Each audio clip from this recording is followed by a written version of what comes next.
지금 계속해서 이렇게 제사에서의 희생제물이 갖는 의미에 대해서 보고 있는데 이 내용들을 이제 자세하게 했기 때문에 어느 정도 기억을 하실 것입니다. 구약의 제사에서 희생제물은 반드시 하나님 앞에 살아있고 온전한 것을 드리게끔 되어 있는데 이것은 우리의 구원을 의미한다. 그리고 이 희생제물은 반드시 죽음을 당하지 않은 하나님 앞에 제물로 바쳐질 수가 없기 때문에 이것은 주님께서 십자가를 통해서 우리에게 행하신 그 놀라운 일, 우리의 옛사람을 십자가에서 처리하셔서 우리가 죽었고 나는 죽었고가 비로소 이제 하나님의 사역에 의해서 우리에게 실제가 되어진 거죠. 그래서 우리가 이제 하나님과의 사랑의 관계가 여기서부터 형성이 되고 그리고 바쳐진다, 하나님께 헌신된다 하는 것인데 이게 그 구원받은 성도가 이제 그 에베소서 2장 5절에 보게 되면 5절로부터 보게 되면 이제 하나님께서 구원받은 성도에게 하신 그 놀라운 일들이 이제 이렇게 나와 있는데 에베소서를 잠깐 보겠습니다. 2장 에베소서 2장 5절입니다. 5절 6절 제가 읽어드리겠습니다. 허물로 죽은 우리를 그리스도와 함께 살리셨고 너희는 은혜로 구원을 받은 것이라 또 함께 일으키사 그리스도 예수 안에서 함께 하늘에 앉히시니 이 함께라는 말이 하나님께서 우리에게 행하신 아주 놀라운 그런 은혜인데 이 중에서 이제 함께 살리셨고라고 하는 그런 말씀이 있는데 함께 살리심, 이 하나님께서 우리에게 이 구원의 은혜를 주실 때 하나님의 목적이 있다고 하는 것을 우리가 요한복음 17장 26절을 통해서 보았습니다. 요한복음 17장 26절을 잠깐 이 시간이 많지 않기 때문에 제가 찾으면 그냥 성도님들 찾는 거와 상관없이 그냥 바로 나가겠습니다. 26절에 보면 요한복음 17장 26절에 보면 내가 아버지의 이름을 그들에게 알게 하였고 구원받은 사람들이죠. 또 알게 하리니 앞으로 믿을 사람들에게 알게 하시겠다는 거죠. 이 하나님의 작정이죠. 이는 나를 사랑하신 사랑이 그들 안에 있고 나도 그들 안에 있게 하려 함이니이다.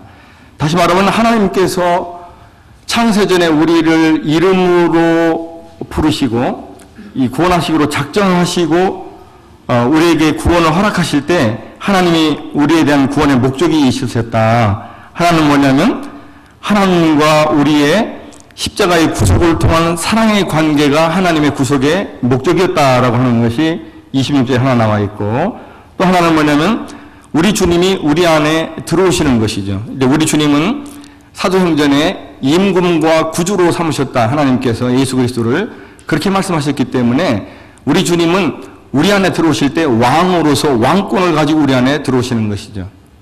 그래서 그 왕권으로 들어오시는 분이 사랑 안에서 우리에게 왕권을 가지고 들어오셔서 나와 연합이 되신 것입니다.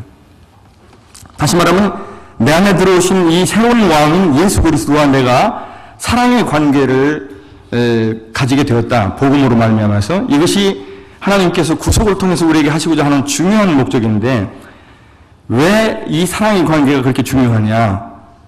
몇 가지가 있습니다. 저는 이제 세 가지를 생각을 해봤는데 첫 번째는 뭐냐면 사랑의 관계가 있을 때 비로소 하나님의 뜻을 알 수 있게 된다. 이것이 하나님의 가르치심입니다. 요한복음 14장을 잠깐 보겠습니다. 좀 빨리빨리 해더라도 좀 이해를 해주시기 바랍니다. 요한복음 14장에 보면 21절에 나의 계명을 지키는 자라야 나를 사랑하는 자니 나를 사랑하는 자는 내 아버지께 사랑을 받을 것이요 나도 그를 사랑하여 그에게 나를 나타내리라. 다시 말하면 하나님과 사랑의 관계가 있어야만, 그래서 그 사랑의 관계를 통해서 순종을 해야만 비로소 하나님께서 하나님의 뜻을 그 사람에게 보여주신다는 거죠. 21절에 할 것 같으면 사랑의 관계가 형성이 되어 있지 않으면 하나님의 뜻에 대해서 까막눈이 된다는 얘기입니다. 알 수가 없다는 얘기죠. 그래서 이 하나님이 우리의 구속을 통해서 하시려고 하는 이 왕으로 들어오신 예수님과의 사랑의 관계는 굉장히 우리 신앙생활에서 중요하다. 이 사랑의 관계가 온전하지 않으면 하나님의 뜻을 알 수가 없다는 것이죠. 또 하나는 이 사랑의 관계가 갖는 이 특성이 있습니다. 시편 51편을 잠깐 볼게요. 시편 51편에 보면 12절에 주의 구원의 즐거움을 내게 회복시켜 주시고 자원하는 심령을 주사 나를 붙드소서. 이게 우리 성도님들이 다 아시는 내용이죠. 이 다윗이 바스바를 범하고 하나님 앞에 통회하고 참여하는 그런 시편이죠. 근데 여기 12절에 보면은 구원의 즐거움을 회복시켜달라는 내용, 또 자원하는 심령을 달라고 하는 내용으로 이렇게 나와 있는 것을 보게 됩니다. 이 말은 뭐냐면 다윗이 범죄하기 전에 하나님과의 관계가 어떤 관계였냐 그러면 자원하는 이 구원의 즐거움이 있는, 그러니까 하나님을 자기에게 구원 주신 그 하나님으로 인해서 하나님을 즐거워하고 하나님을 기뻐하는 그런 기쁨이, 하나님에 대한 기쁨이 있었다는 것이죠.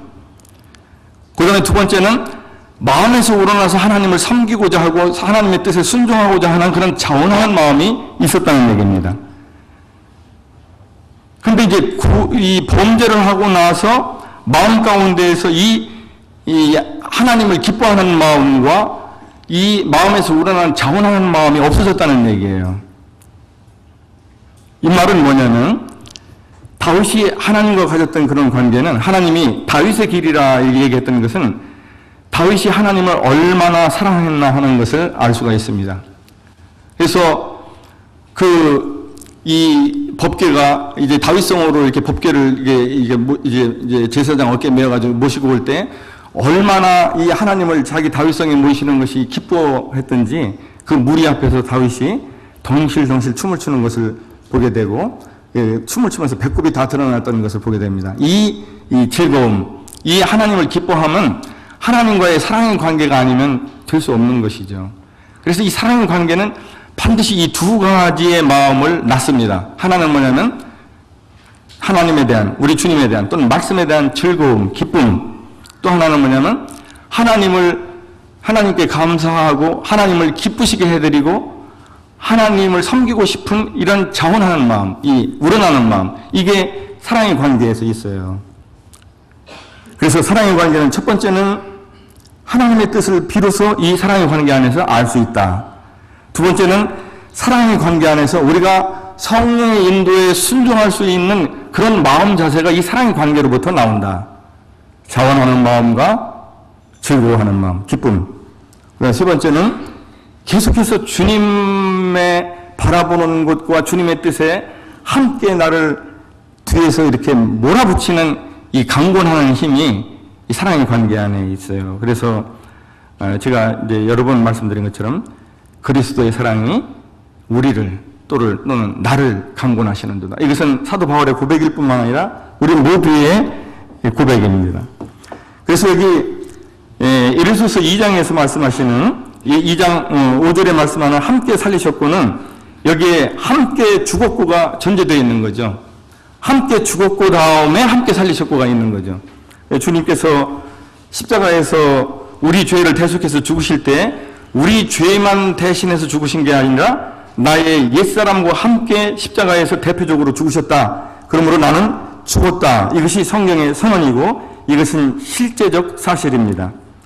그래서 이 함께 죽었고가 전제되어 있어서 함께 살리셨고, 이제 이거는 왕으로 들어오신 이제 새로 내 안에 새로운 왕 예수 그리스도께서 왕으로 내 안에 들어오셨고 그분의 통치에 내가 이제 기쁨으로 또 자원함으로 순종하는 사람이 되었다. 이것이 함께 살리셨고가 의미하는 내용입니다. 그래서 이것을 이제 한마디로 이렇게 이 문장으로 만든다 그러면 구원받은 사람은 나는 죽었고 주님으로 사는 삶, 이것이 이 함께 살리셨고를 의미하는 축약된 말이다. 나는 죽었고 주님으로 사는 삶이다. 그래서 예를 들어서 빌립보서 1장 27절에 찾지 않겠습니다.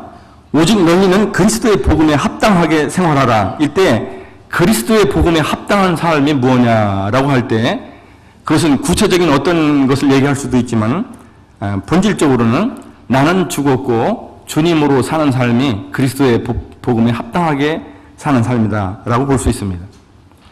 로마서 12장 1절에서 얘기하는 그러면 너희 몸을 하나님이 기뻐하시는 거룩한 산 제물로 드리라 할 때 이 산 제물은 나는 죽었고 주님으로 사는 사람이 산 제물이라고 볼 수 있습니다.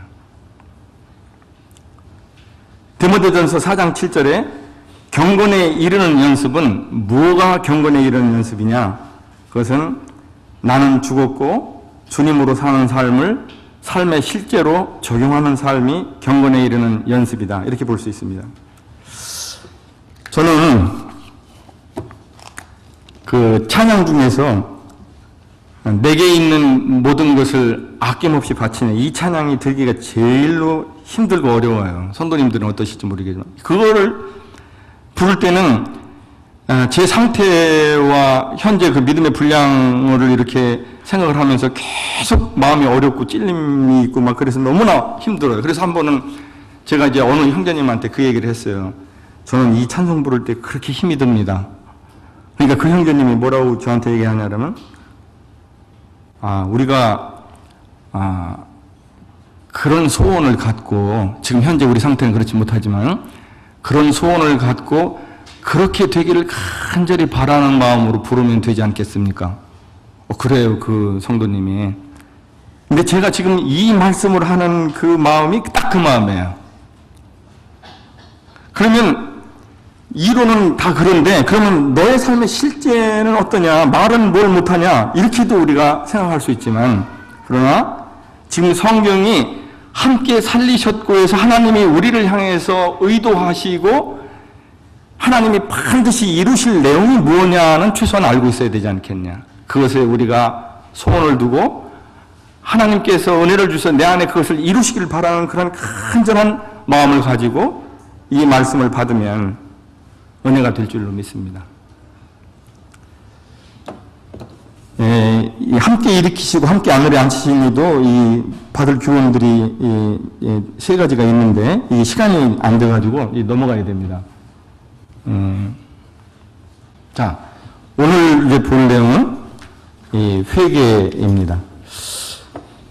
이게 주님과 바른 관계를 맺게 하는 이 두 가지 요소라고 되어 있는데, 이게 이제 엄밀하게 얘기하면 세 가지 요소입니다. 첫 번째 하나는 뭐냐면 지금 말씀한 회개. 두 번째는 주님과의 사랑의 관계. 이게 주님과의 바른 관계를 맺게 하는 이제 그 두 가지 요소죠.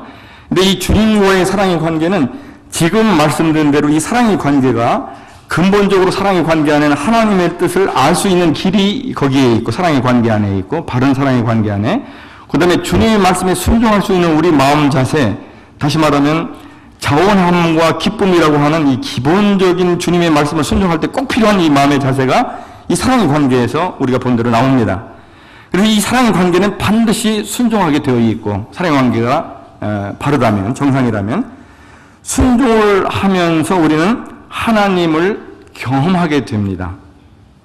그래서 그 순종을 통해서 주님의 인격과 주님의 사랑에 대해서 신뢰가 자라나게 돼요.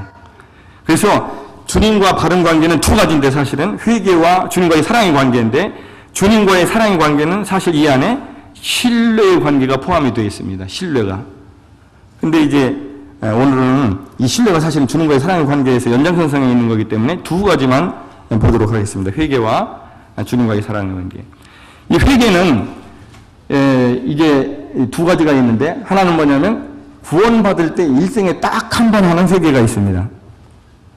두 번째는 우리가 잘 아는 대로 이 다음번에 나오는 자백이 있죠. 자백은 뭐냐면 거듭난 후로 주님 앞에 갈 때까지 신앙생활 가운데 계속해야 하는 회개가 있죠. 그래서 구원받을 때 일생에 딱 한 번 하는 회개는 뭐냐면 이 사도행전 20장 21절에 나와 있습니다. 우리의 구원이 뭐냐 그러면 딱 두 가지로 정의가 되는데 첫 번째 하나는 뭐냐면 하나님께 대한 회개와 그 다음에 두 번째는 뭐냐면 우리 주 예수 그리스도께 대한 믿음이다. 이것이 구원의 두 두 가지 핵심이다 이 말이죠. 그래서 우리 주 예수 그리스도에 대한 믿음은 어떻게 받느냐 그러면 하나님께 대한 회개로 받는다는 것이죠. 여기 조금 더 자세히 나온 게 사도행전 2장 38절에 나와 있습니다. 베드로가 이르되 너희가 회개하여 각각 예수 그리스도의 이름으로 침례를 받고 죄사함을 받으라. 그리하면 성령의 선물을 받으리니. 자, 죄사함은 어떠한 자세로 받는 것이 성경적이냐? 사도행전 2장 38절에 의하면 회개하는 마음으로 죄사함을 받는 것이 이게 정상이라는 거예요. 근데 구도자가 복음을 접하는 사람이 회개하는 마음으로 죄사함을 받는 경우도 있고 그런 마음이 성령께서 일하시기 전에 죄사함에 대한 확신을 갖게 되는 경우도 있는 것으로 보입니다. 차이가 있어요. 나중에 나오는데요. 자, 자백은 이제 지금 얘기한 대로 계속해 나가는 회개인데 이제 구원받은 성도도 과정인이기 때문에 그 믿음이 온전치 않아서 또 주님을 아는 것이 이렇게 얘기하자면 그 일천에서 얕아서 주님을 알지 못하기 때문에 믿음이 이제 일천하고 그래서 죄를 질 수가 있습니다. 근데 죄를 짓게 되면 근본적으로 우리의 신분에는 변화가 없지만은 그러니까 우리의 구원에는 변화가 없지만 하나님과 그 성도, 죄를 지은 성도와의 교제는 끊어지게 되죠. 이 교제가 끊어진다라고 하는 말은 뭐냐면 주님과의 사랑의 관계에 장애물이 생긴다 그 말이죠. 사랑의 관계에 문제가 생겨요. 그러면 어떻게 됩니까? 아까 얘기했던 그런 것들이 안 되는 거예요. 뭐냐면 첫 번째는 뭐냐면 하나님의 뜻에 먹통이 되고 두 번째는 자원하는 마음과 기쁨, 즐거운 마음으로 이렇게 하는 이것이 어떻게 돼요? 사라지고. 그러니까 이게 주님과 동행하는데 큰 문제가 되죠. 그러니까 회개가 내가 신앙생활 하면서 하나님 앞에 내가 죄를 짓는 생활을 안 한다라고는 할 수 없는데 죄를 짓는데 그래서 성령님이 이렇게 내 안에서 그런 데 대한 그런 그 지적을 해주시고 또 때에 따라서는 내 지체가 그런 것들을 이렇게 지적을 해주는데도 불구하고 내가 하나님 앞에 회개를 하는 생활을 별로 안 한다. 그건 상당히 참 그것은 주님과 동행하는 삶을 살고 있다 이렇게 보기가 어려운 거죠.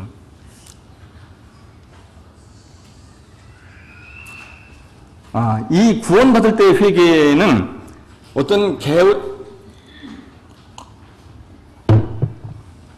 개별적인 그런 죄로부터 예를 들면 구두자의 경우에 내가 술 먹고 담배 피고 뭐 그랬는데 내가 이제 술 끊고 담배 끊었고 이런 것을 회개라고 하기보다는 이 구원받을 때에 한다고 하는 이 하나님께 대한 회개는 에레미야 2장 13절에 그런 회개를 얘기하는 거죠. 에레미야 2장 13절은 이제 시간상 안 찾아보겠는데 저거를 이 한 문장으로 표현한다고 그러면 에레미야 2장 13절은 하나님을 떠나서 내가 주인 되어 사는 삶이죠.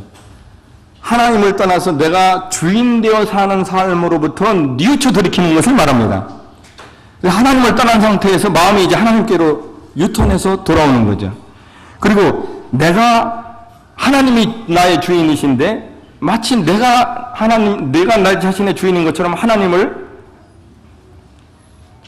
떠났어. 하나님을 거절하고 내 자신의 스스로의 주인이 되어서 살아오는 이 삶이 이게 철저하게 잘못되는 거구나. 이것이 모든 죄의 근원이구나라는 것을 깨닫고 거기서부터 뉘우쳐 돌이키는 것을 이걸 근본적인 죄로부터 이 회개라고 그럽니다. 이 회개라고 그러는 거죠. 이게 구원하는 회개예요. 그래서 여기 보면은 여기 하나님께서 이방인에게도 생명 얻는 회개를 주셨도다. 여기 이렇게 생명 얻는 회개. 여기 사실 여기 회개 대신에 뭘 넣어야 됩니까? 우리 일반적으로는 믿음이죠. 생명 얻는 믿음을 주셨도다 하지 않고 믿음과 회개를 동의어로 쓰셨어요. 다시 말해서 구원 얻는 믿음이라고 하는 것은 뭐냐면 그 안에 반드시 이런 근본적인 죄로부터의 회개를 동반하는 믿음이어야 그것이 참 믿음이다 하는 그런 것입니다. 여기 보면 죄사함을 받게 하는 회개가 또 있습니다. 죄사함을 받게 하는 회개. 여기도 죄사함을 받게 하는 믿음 그래야 되는데 이 믿음 대신에 회개가 쓰였습니다. 역시 근본적인 죄로부터 회개가 있는 상태에서 죄사함을 받아야 그것이 참다운 이 죄사함이 되고 그래야 감사를 한다는 것이죠.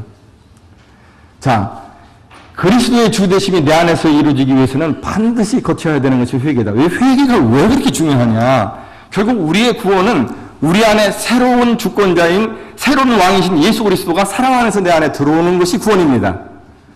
그렇게 내 주인이 바뀌는 건데 이 주되심이 내 안에서 이루어지기 위해서는 반드시 거쳐야 되는 것이 회개라는 것이죠.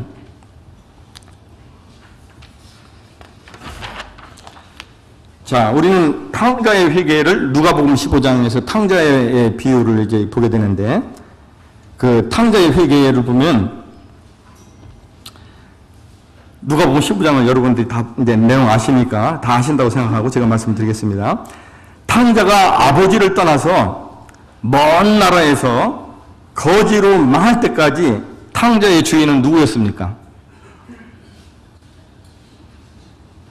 예? 자기 자신이에요. 그 결정할 때 다 자기 자신이 한 거예요. 집 떠나는 거. 거기서 허랑방탕하게 아버지 재산 다 날린 거. 그거 뭐 누가 시켜서 한 것도 아니고 자기가 한 겁니다. 그래서 탕자가 아버지를 떠나서 먼 나라에서 거지로 망할 때까지 탕자의 주인은 자기 자신이었어요. 근데 이 탕자가 회개하고 아버지께 돌아왔을 때 이게 누가복음 15장 19절에 탕자의 고백이 있는데 돌아왔을 때 탕자의 주인은 누굽니까? 네?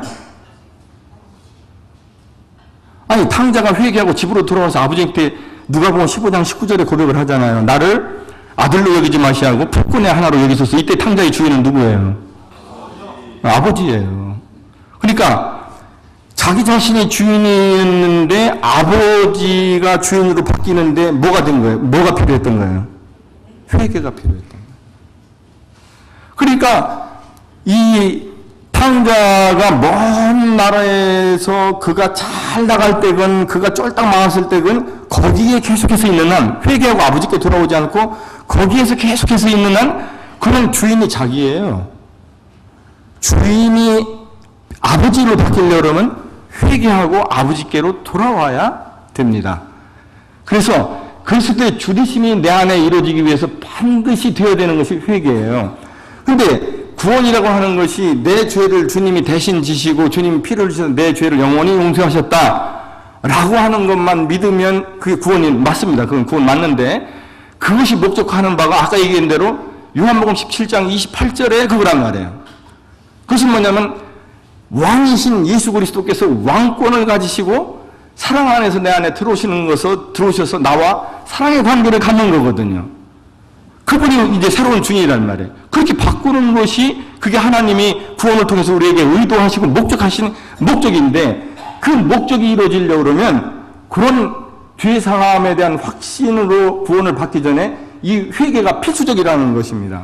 이게 안 되면 그리스도의 주되심이 안 되는 거예요. 두 번째는 회개하고 그리스도를 믿을 때 그리스도의 사랑이 우리 마음에 자리하게 되고 주님을 사랑하게 된다. 자, 탕자가 아버지를 떠나서 먼 나라에 있을 때는 그가 돈이 아직 많이 있어가지고 그가 잘 나갈 때든지 돈을 허랑방탕하게 다 써가지고 완전히 쫄딱 망해가지고 거지꼴이 되었을 때든지 그 먼 나라에 있을 때는 아버지 사랑을 잘 모릅니다. 맞죠?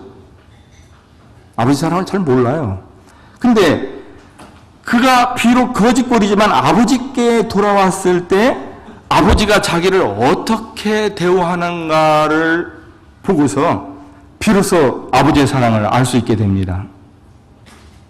거기서 그럼에도 불구하고의 그런 속 깊은 아버지의 사랑을 만나게 되는 거죠. 그래서 비로소 아버지를 사랑하게 됩니다. 어떨 때? 회개할 때 그렇게 된다는 거예요.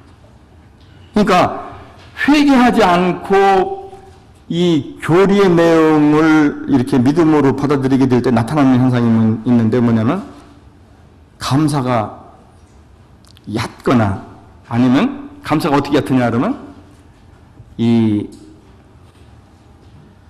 밑에 그 이 바위가 있고 위에 약간 흙이 있어가지고 씨를 그 씨앗을 뿌리면 그게 이렇게 피긴 피는데 뿌리가 없기 때문에 햇빛이 짱 찌면 바로 말라버리는 것처럼 은혜가 아주 감사가 얕거나 아니면 감사가 없어요. 회개하지 않고 이 믿음을 가진 경우에는.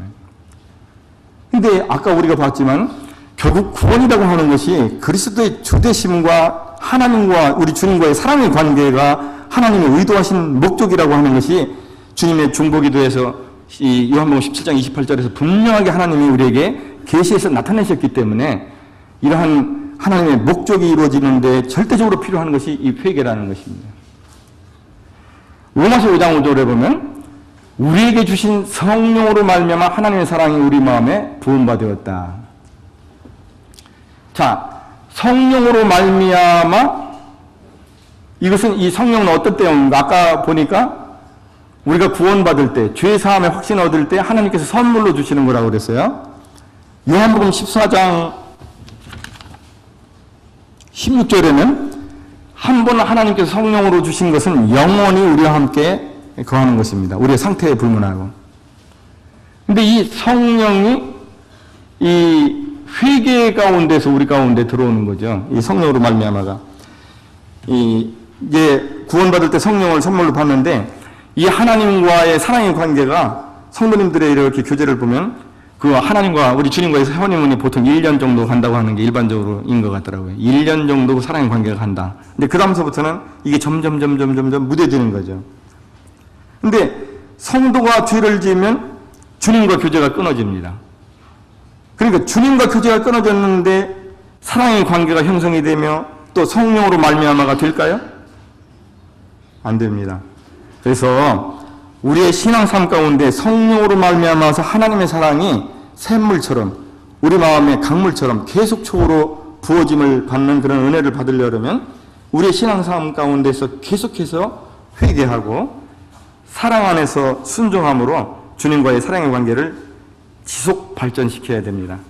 사랑의 관계는 점점 발전하는 거예요. 하나님을 경험하면 경험할수록 사랑의 관계가 튼실해지고 깊어집니다.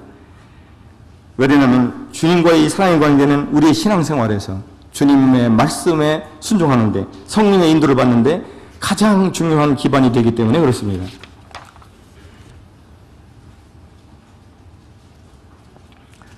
자, 성도로 하여금 주님께 불순종하고 죄를 짓게 하는 영적 원리는 무엇일까?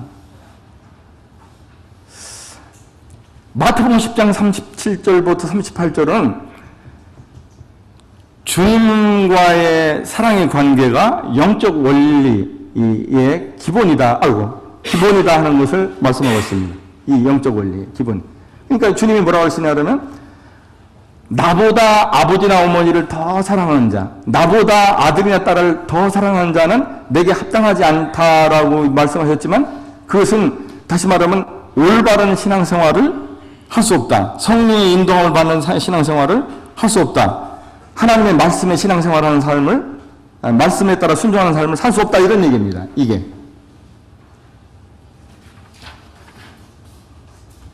이 죄가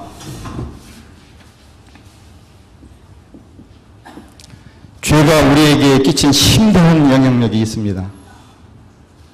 자, 죄는 첫 번째,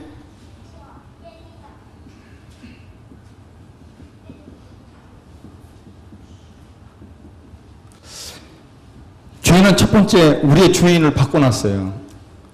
두 번째는 우리의 사랑의 대상을 바꿔놨습니다. 죄는 뭐냐면 이사야 1장 3절에 보면 소도 임자를 알고 나귀도 그 주인의 구유를 알건만은 이스라엘은 나를 알지 못하고 내 백성은 깨닫지 못하는도다. 이 말씀 무슨 말씀입니까? 이스라엘 백성뿐만 아니라 모든 인생들의 주인이 하나님이시라는 거죠. 근데 인생들이 하나님이 자기의 주인이 아니고 나귀도 알고 소도 아는데 나귀도 만도 못한 놈, 소만도 못한 놈이 돼버린 거죠. 그래서 이 주인이 내가 된 거예요. 죄가 들어오면서. 사랑의 대상은 이거 뭡니까?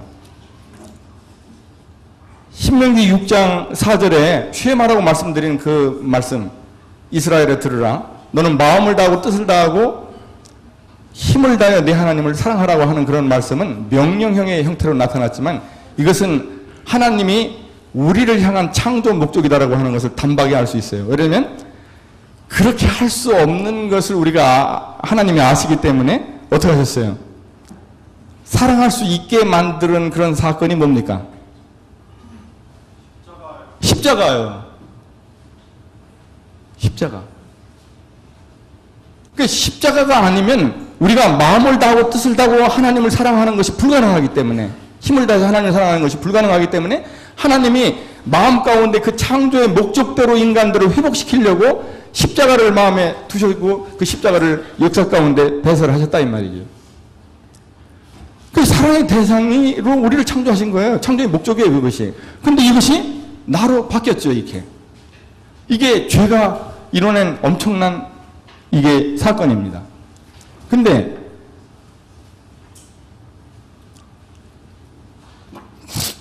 이 십자가 복음은 어떻게 됐어요? 십자가 복음은 이 주인을 누구로 만드는 겁니까?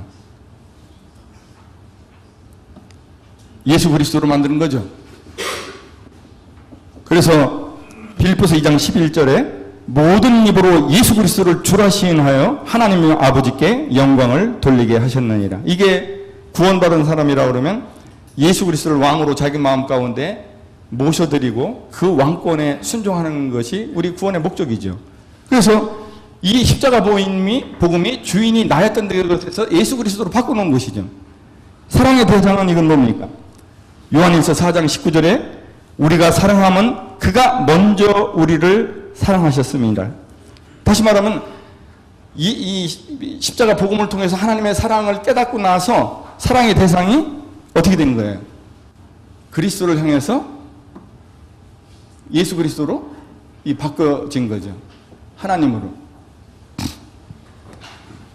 이게 죄와 또 이것을 회복시키기 위해서 하나님이 하신 이 놀라운 이 회복, 십자가 복음이 우리 안에 이루어놓은 놀라운 일입니다.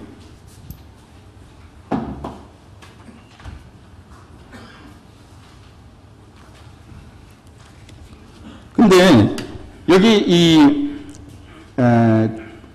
아버지나 어머니를 나보다 더 사랑하는, 다시 말하면 내가 다른 무엇보다도 주님을 더 사랑한다고 하는 의미는 어떤 의미냐 그러면, 근데 우리가 사랑하면은 흔히 이제 마음속에 떠올리는 그런 이미지가 뭐냐면 이 감상적인 경우가 많아. 한국인이 정이 많기 때문에. 그래서 이 주님을 더 사랑한다는 말은 단순히 어떤 감정적인 열정이나 감상적인 사랑이죠. 또는 종교적인 어떤 열심만을 말하는 것이 아니라 여기서 얘기한 대로 하나님을 다른 무엇보다 더 사랑한다는 말은 자기 십자가를 지고 주님을 따르는 것이 여기서 얘기하는 다른 무엇보다 주님을 더 사랑하는 것의 실제라는 얘기죠. 자기 십자가를 진다고 하는 것은 뭡니까? 십자가가 죽음을 의미하는 거니까 나는 죽었고 주님을 따른다는 거면 주님으로 사는 삶, 나는 죽었고 주님으로 사는 삶, 이것이 결국은 다른 무엇보다 주님을 사랑하는 삶이다. 이것이 되어야, 주님과의 사랑의 관계가 되어야 우리가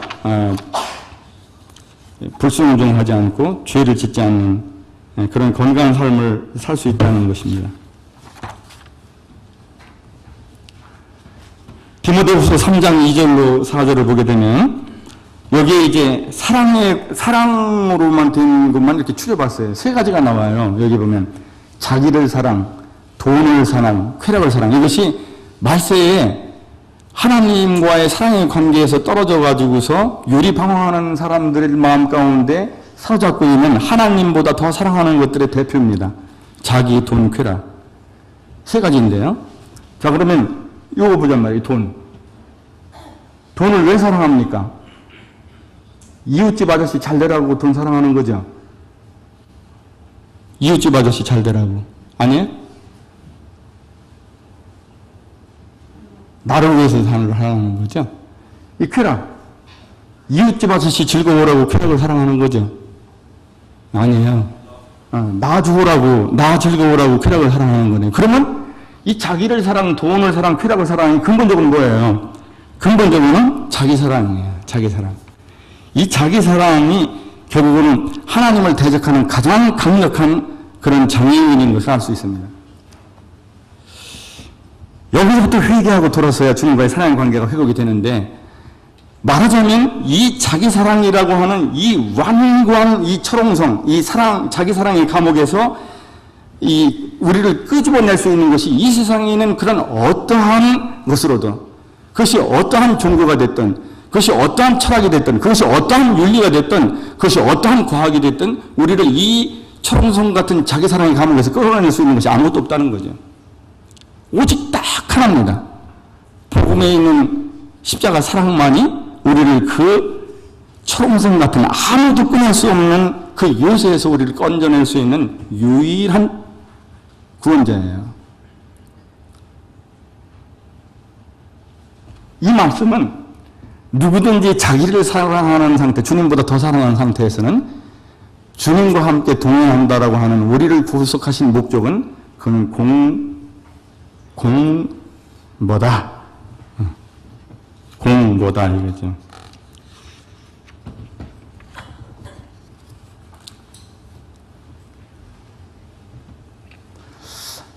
두 번째는 이제 주님과의 사랑의 관계입니다. 주님과의 사랑의 관계가 주님과의 방 관계를 갖게 하는 이 두 번째 중요한 요소다. 누가복음 7장 36절로부터 50절까지인데, 이제 여러분이 잘 내용을 아실 거기 때문에 이제 이거 몇 번 했고, 그래도 한번 읽어볼까요? 시간이 안 될 것 같은데. 자, 여기 보면 한 여인이, 줄만한 한 여인이 나오는데, 이 여인의 이력을 한번 좀 보겠습니다. 자, 이 여인은 누구죠? 동네가 다 아는 죄인이죠. 오늘날 시체말로 얘기하면 국민죄인입니다. 국민죄인. 그럼 국민죄인은 어떻게 해야 됩니까? 이스라엘의 율법에 의할 것 같으면. 부정하기 때문에 다 피하고 그하고 상관하면 안 됩니다.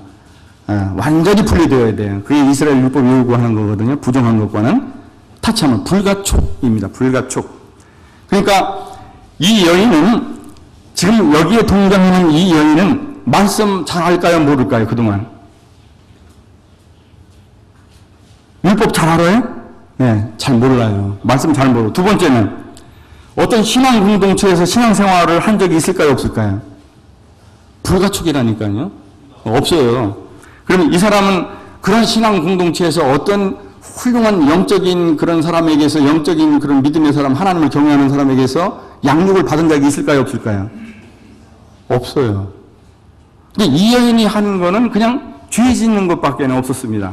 주님을 만나기 전에. 근데 이 여인이 복음을 듣고 그 죄사함의 그런 그 복음을 얻고 구원을 받았는데, 이게 이 여인의 마음자리하고 관계가 된단 말이죠. 이 누가복음 18장 10절에부터 14절에 보면 세리하고 바리새인이 주님이 비유를 하셨는데, 성전에 올라온 그런 비유가 나옵니다. 이 세리하고 바리새인은 공통점이 있어요.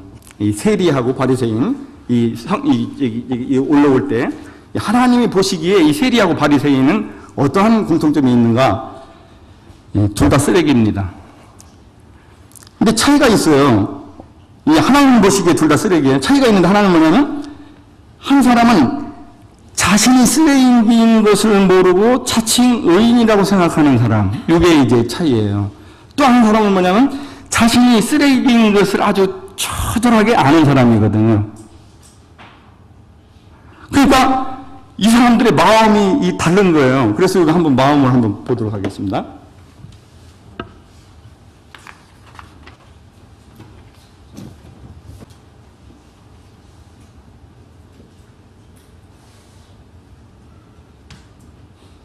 이게 이 마음입니다. 이게 전부 다 마음인데, 어떤 사람은 마음이 이렇게 높아요. 근데 하나님은 이 사람도 사랑하시거든요. 그래서 이 사람에게 은혜를 주시려고 은혜를 부어주십니다. 그럼 은혜가 들어갈까요? 못 들어갈까요? 못 들어가요. 이 구원 못 받은 사람, 이 구원받지 못하는 사람이에요. 이 사람은 마음이 이렇게 높아요. 하나님이 이 사람도 사랑하셔서 은혜를 부어주십니다. 여기까지만 은혜가 들어가는 거예요. 그러니까 은혜가 완전히 이 사람 마음을 사로잡지 못하기 때문에 이 사람 안에서 하나님은 십자가를 통해서 이 사람을 구속하실 때 은혜가 왕노릇하기를 기대하시고 구속하신 거죠. 십자가의 사랑은 그 정도의 사랑입니다. 우리가 그것을 어떻게 생각하는지는 잘 모르겠지만, 그래서 은혜가 이 사람의 마음을 완전히 사로잡아서 은혜에 압도돼서 거기에서부터 거룩이 나오기를 기대하시는데, 이게 마음이 높다 보니까 은혜를 여기밖에 못 담아요. 변화가 잘 안 되는 거죠. 근데 이 사람은 마음이, 이게 보입니까? 예. 네. 이세일이는 마음이 밑바닥이에요. 왜냐하면 자기가 쓰레기인 것을 아니까. 그래서 여기 하나님이 은혜를 부어주시는데 이게 완전히 찼어요. 은혜가 완전히 사로잡은 거죠. 여기 오늘 보는 죄 많은 여인이 그렇습니다. 죄 많은 여인은 은혜가 완전히 사로잡은 거예요.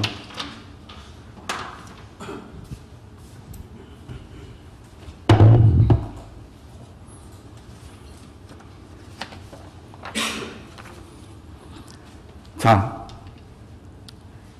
이 여인이 십자가의 복음을 듣기 전에는 어떤 생활을 했냐면 죄악된 생활을 했습니다. 근데 지금 십자가의 복음을 듣고 오늘 보는 이 사건이 있는 십자가의 복음을 듣고 이 변화를 받은 다음에 이 여인은 새 생활, 여기에 이제 그런 얘기는 성경에 이게 나오질 않지만 새 생활을 했을까요? 안 했을까요? 했죠. 자기가 죄악된 생활을 보고 새 생활을 했다고 하는 것은 뭐냐면 주제권의 변화가 일어났다는 것입니다. 그전에는 내가 주인이었는데 이제는 나 같은 쓰레기를 위해서 십자가에서 죽으시고 나를 구원하신 그분이 왕으로서 이 쓰레기인 여인의 마음 가운데 은혜로 밀고 들어왔죠. 그래서 주인이 왕이신 거예요. 그래서 이 여인의 주제권의 변화가 일어나는데 옛날에 나에 대해서는 거부하는 거부가 일어났고 이제 은혜 가운데 자기한테 그런 은혜를 주신 이 쓰레기인 자기에게 은혜를 주신 그런 그 주님의 새로운 왕권에는 순종하는 그런 변화가 일어나는 거죠. 다시 말하면 이 주제권의 변화는 새로운 왕이 이 여인의 마음 가운데 들어오는 겁니다. 뭘 통해서? 은혜를 통해서. 두 번째는 이 여인은 옛날에 몸을 팔아서라도 돈을 벌지 않으면 안 되죠. 왜냐하면 돈이 자기의 생존에 가장 중요한 수단이기 때문에 그렇습니다. 그래서 재물에 대한 욕심이 있었을까요? 없을까요? 있지 않으면 뭐하러 몸을 팔겠어요. 재물에 대한 욕심이 있었죠. 근데 이 사람이 주님의 은혜를 깨닫고 자기의 가장 가치 있는 것, 이건 뭐냐면 이 성인 남자의 300일치 임금에 해당한다고 그렇게 보잖아요. 4천만 원, 5천만 원. 그럼 자기의 가장 가치 있는 걸 드리는데 그 당시 이스라엘 백성들의 그런 경제 그런 수준을 볼 때 이것은 이 여인의 미래였을까요? 아닐까요? 미래예요.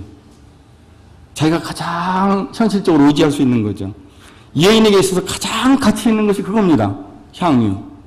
워낙 고가이기 때문에. 근데 그것을 아낌없이 드린 거죠. 뭐가 일어났어요? 가치관의 변화가 일어났어요. 뭘로? 은혜로. 그래서 이 가치관의 변화가 일어났다고 하는 것은 뭐냐면 이 십자가 안에 있는 그 하나님의 사랑을 깨닫고 나서 이 사랑의 대상이 이 변화가 된 거죠. 그전에는 자기 사랑이었었는데 십자가의 사랑의 그 놀라운 충격적인 그런 사실을 받고 그것을 믿게 되면서 그 사랑의 대상이 주님으로 바뀐 겁니다. 사랑의 대상이 바뀌니까 가치관이 다 변화가 되는 거예요. 여기에 따라서. 그래서 우리는 이 가치관이 변화가 된 사람이 하는 이런 허비와 낭비를 거룩한 허비, 가장 가치 있는 낭비라고 부릅니다. 그래서 그런 이 가치관의 변화가 욕심의 매임으로부터 자유를 갖다 준 거죠. 그래서 불가에서는 108번뇌라는 게 있습니다. 108번뇌. 108가지의 사람의 마음을 휘젓고 갈등하고 고민하게 하고 염려하고 걱정하고 불안하게 하는 그런 그 마음에 그냥 이 번뇌가 108가지나 된다는 거예요. 그 번뇌가 어디서 올까요? 욕심에서 옵니다. 근데 그 108가지 번뇌를 덜어내기 위해서 어떤 사람은 30년, 어떤 사람은 40년 눕지도 않고 벽만 바라보고 수행하는 사람들이 있어요. 근데 이 여인은 단박에 그냥 어려움도 없이 단박에 그냥 이 가치관의 변화가 왔습니다. 그래서 욕심의 매임으로부터 자유를 얻고 매임으로부터 자유를 얻은 것이 아니라 자기의 가장 귀한 것을 아낌없이 허비하는 그런 이 헌신이 나온 거죠. 무얼로? 은혜로. 이 여인이 그 흙먼지 묻은 그 발을 눈물로 계속 쉬지 않고 그 발에 눈물을 흘리면서 자기 머리카락으로 그걸 닦았는데, 머리카락은 저는 이제 여자가 아니라 잘 모릅니다. 근데 머리카락은 여성 성징의 표현이죠. 여성의 아름다움의 그 대표고 또 자존심입니다, 여성의. 그러니까 거기에는 이 명예와 자존심이 사실은 있는 거예요. 그 머리카락에는. 근데 그 머리카락으로 그 흙먼지와 눈물이 뒤범벅된 그 오모를 자기 머리카락으로 닦는다 하는 말은 뭐냐면 이 자기 부정이 이루어졌다 하는 거거든요. 이게 자기 명예나 자기 자존심은 온데간데 없어져 버렸어요. 그리고 온전히 자기를 구속하신 주님에 대한 기쁨과 감사와 그분에 대한 높임, 이것만 충만한 거죠. 그래서 성경의 찬송가에서 얘기하는 것처럼 세상과 나는 간 곳 없고 구속한 주만 보이도다. 자, 성경 공부를 열심히 하면 사람이 이렇게 변하죠. 이렇게 주제권도 변화되고 가치관도 변화되고 자기 부정도 하고. 성경 공부 열심히 우리 CTA 많이 하는데 성경 공부 열심히 하면 이렇게 되죠? 안 돼요? 은혜가 내 안에서 얼마나 차지하고 은혜가 얼마나 내 안에서 왕노릇하느냐에 따라서 우리의 거룩의 정도가 결정이 됩니다. 성경이 얘기하는 것이 실제화되느냐 실제화되지 않느냐 하는 것은 사실 이 사람이 얼마나 은혜를 알고 은혜 안에 거하느냐에 딸려 있어요.